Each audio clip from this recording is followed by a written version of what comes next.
Bonjour à tous et bienvenue sur le podcast Productive. Je m'appelle Priscille Livenet, je suis une maman très active et aussi une blogueuse sur productiveyou.com. J'ai une passion pour l'organisation personnelle et professionnelle.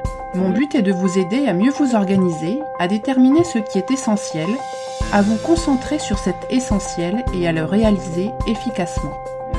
Être efficace et productif, ce n'est pas tout faire. C'est faire ce qui compte réellement pour nous en fonction de nos objectifs et de nos priorités. Pour trouver la voie, je partage avec vous mes expériences, mais aussi l'expérience de femmes et d'hommes qui ont su se centrer sur leurs objectifs, leurs rêves et l'ont réalisé. J'espère que vous passerez de bons moments en ma compagnie.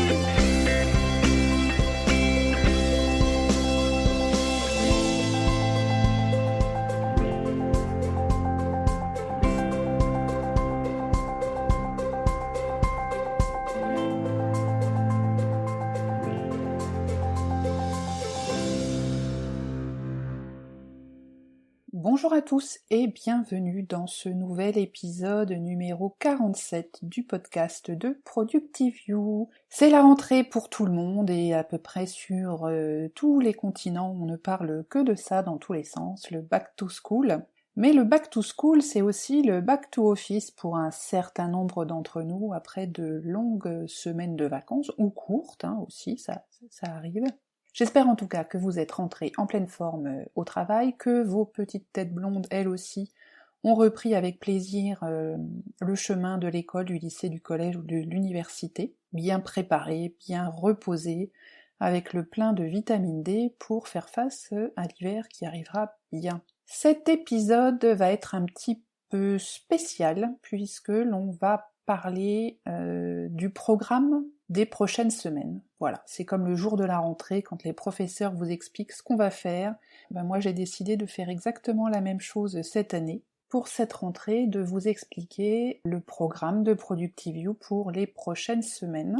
Et on va faire un focus important sur l'efficacité au bureau, l'efficacité professionnelle.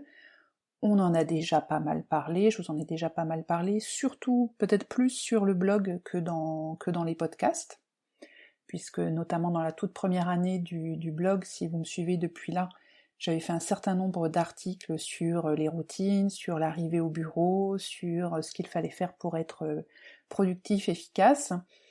Vous êtes peut-être des auditeurs depuis peu de temps du podcast, et on n'a pas toujours le temps d'aller chercher dans les archives des blogs, etc.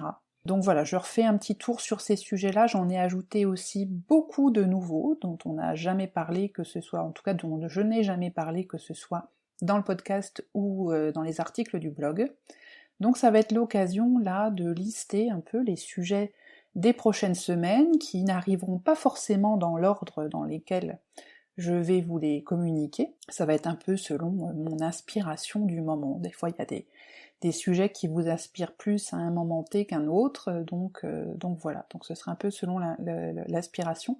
Le but étant de pouvoir couvrir l'ensemble de ces sujets au cours des prochains épisodes, qui seront peut-être du coup d'un format un petit peu plus concentré, un petit peu plus petit, puisque vraiment mon souhait ça va être de traiter un seul sujet bien en profondeur, mais du coup il n'y en aura peut-être pas pour 30 ou 40 minutes, et si c'est plus petit, ce sera plus pratique pour vous peut-être pour les écouter, mais je vais vraiment essayer de me focaliser sur un seul sujet à la fois pour vous apporter le maximum d'outils et puis de ressources que j'aurai glanées ici et là autour de moi, sur le web, dans mes lectures, etc.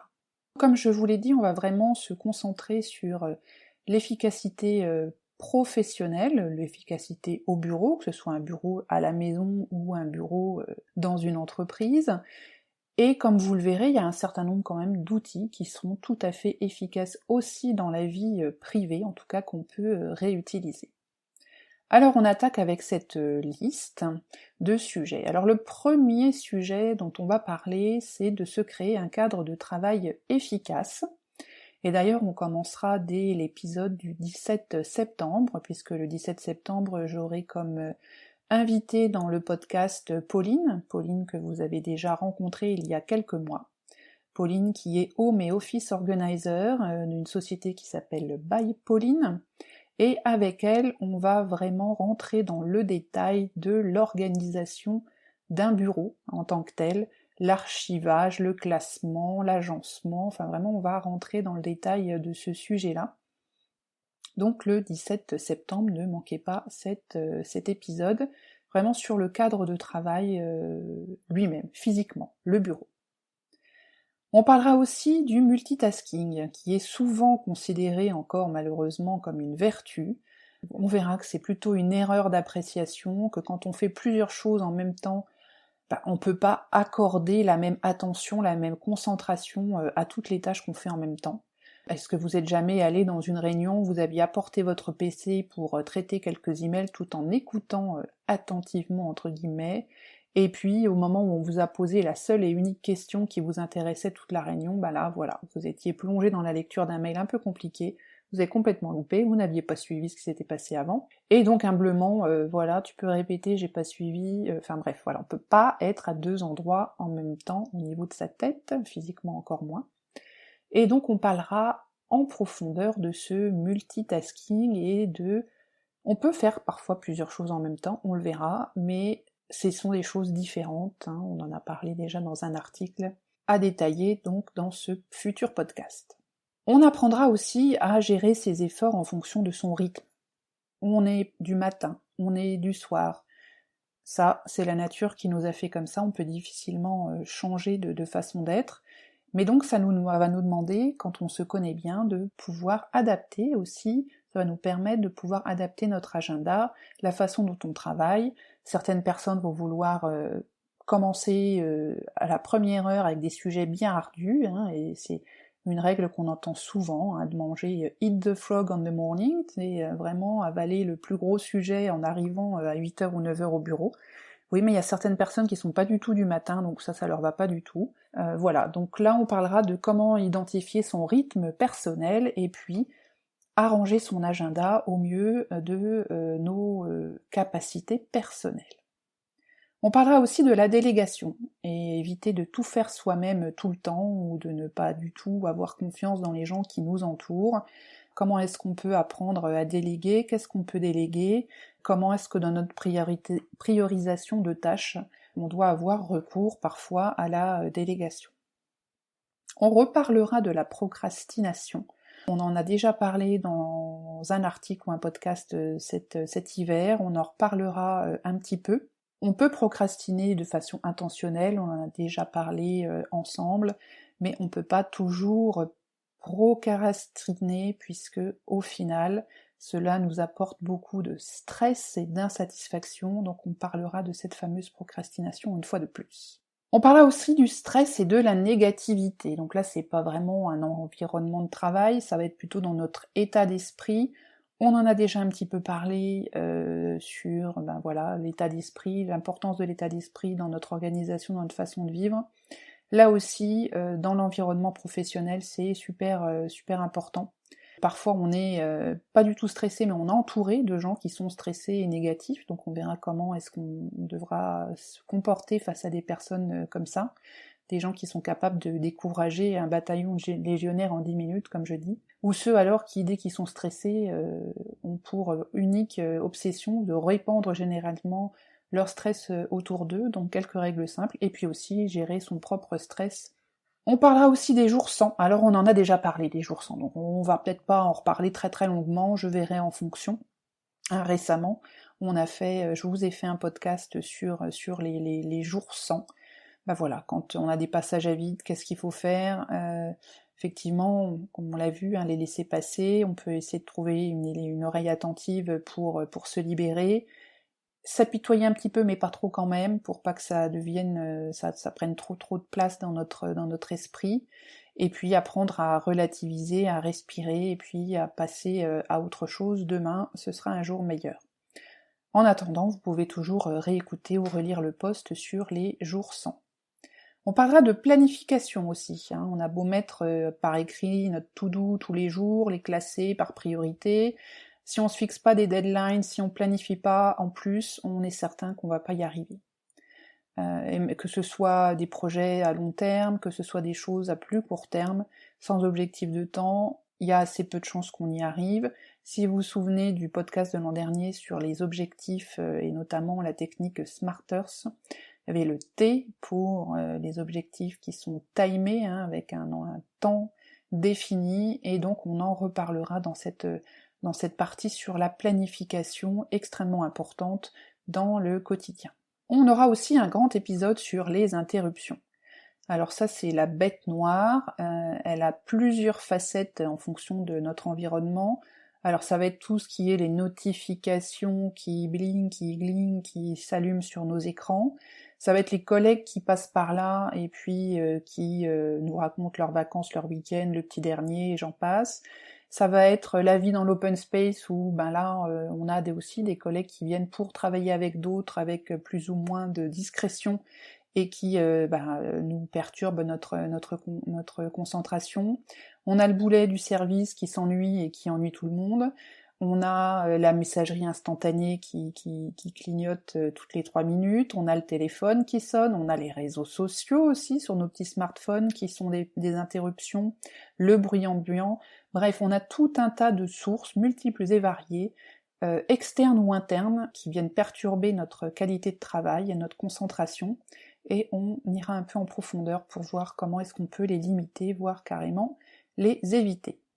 On parlera aussi de la to-do list. Alors c'est souvent un basique, qui est simple, voire tellement simple que beaucoup pensent que c'est pas du tout pour eux, mais passer quelques minutes chaque soir avant de partir, ou chaque matin en arrivant pour lister, prioriser les tâches de la journée, ça reste un outil extrêmement efficace pour booster sa priorité. Donc que ce soit une liste volante, une application comme Asana, un post-it, un bullet journal, bref, il y a plein d'outils plus ou moins digitaux en fonction de nos affinités.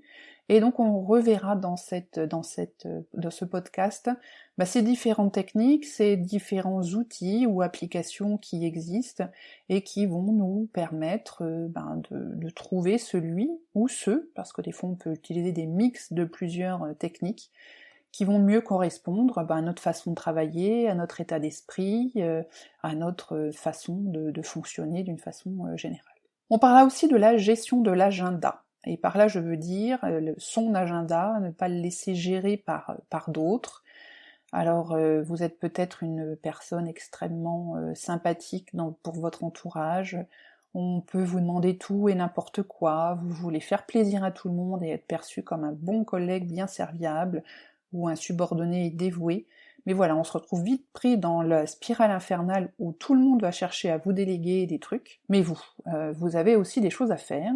Dans ce podcast et dans l'article qui sera lié, on parlera de tout ça, de comment gérer cet agenda.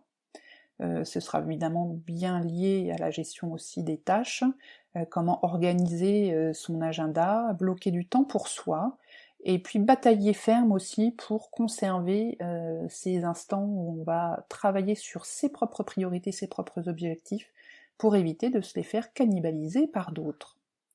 On parlera et on reparlera de la gestion des mails. Donc j'en ai déjà parlé 2 fois dans ce podcast en tout début, dans les épisodes 3 et 5, que je vous encourage à aller réécouter.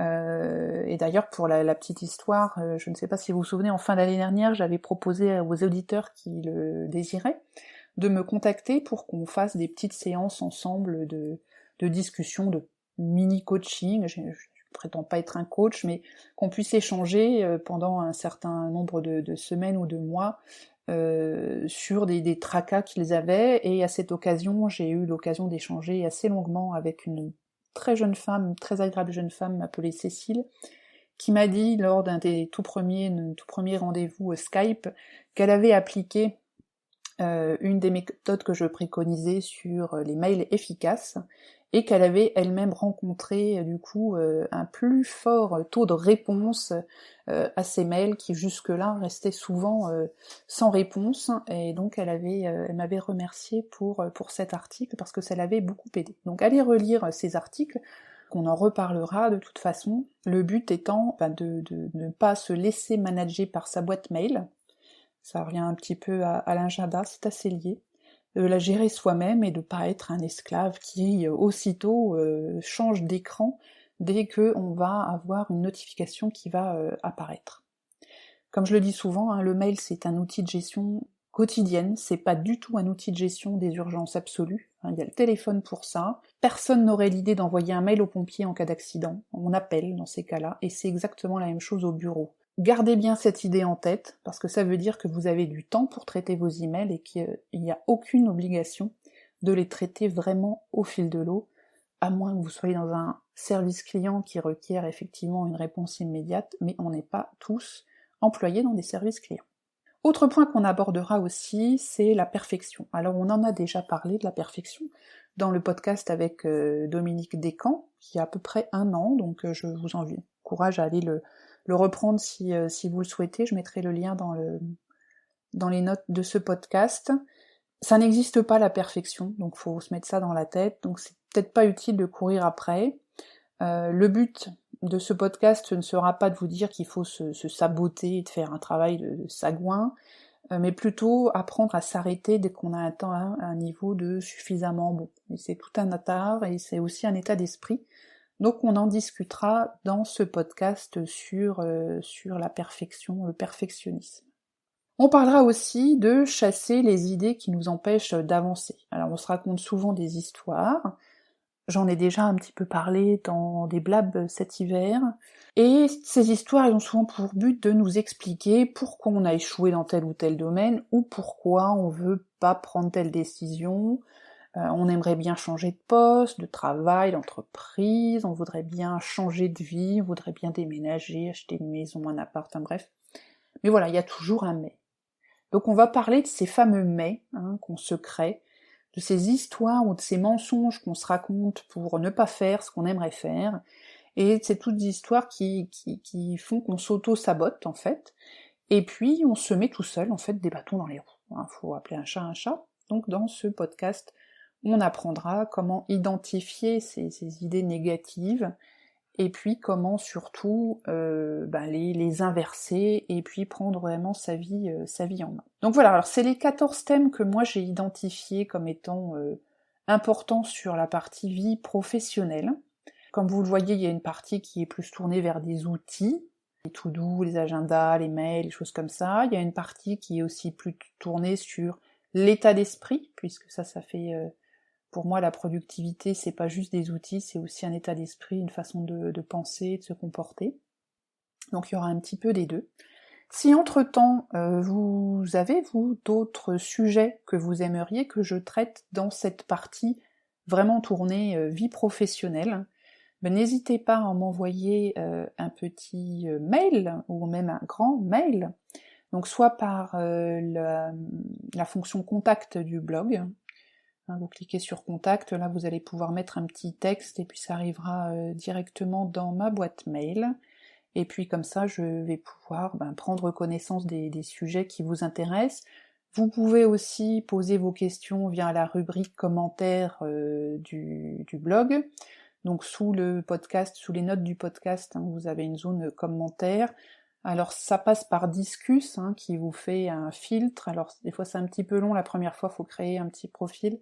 Je sais que ça peut être un petit peu pénible, on en a déjà parlé, mais c'est vraiment un outil qui, quand on est blogueur, est extrêmement utile parce que ça évite qu'on ait tout un tas de gens qui n'ont rien à faire du sujet, qui vous postent des centaines, et quand je vous dis des centaines, c'est vraiment des centaines de commentaires en anglais, des trucs pornographiques et j'en passe et des meilleurs.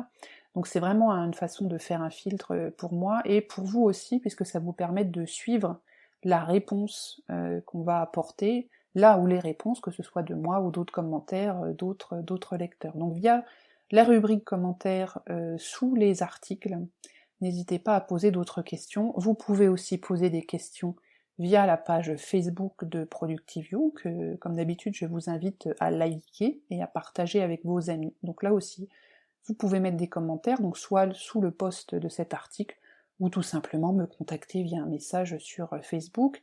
Un petit message aussi via Twitter, puisque je suis aussi sur Twitter sous 2 adresses, ProductiveYou et Reine des Crêpes.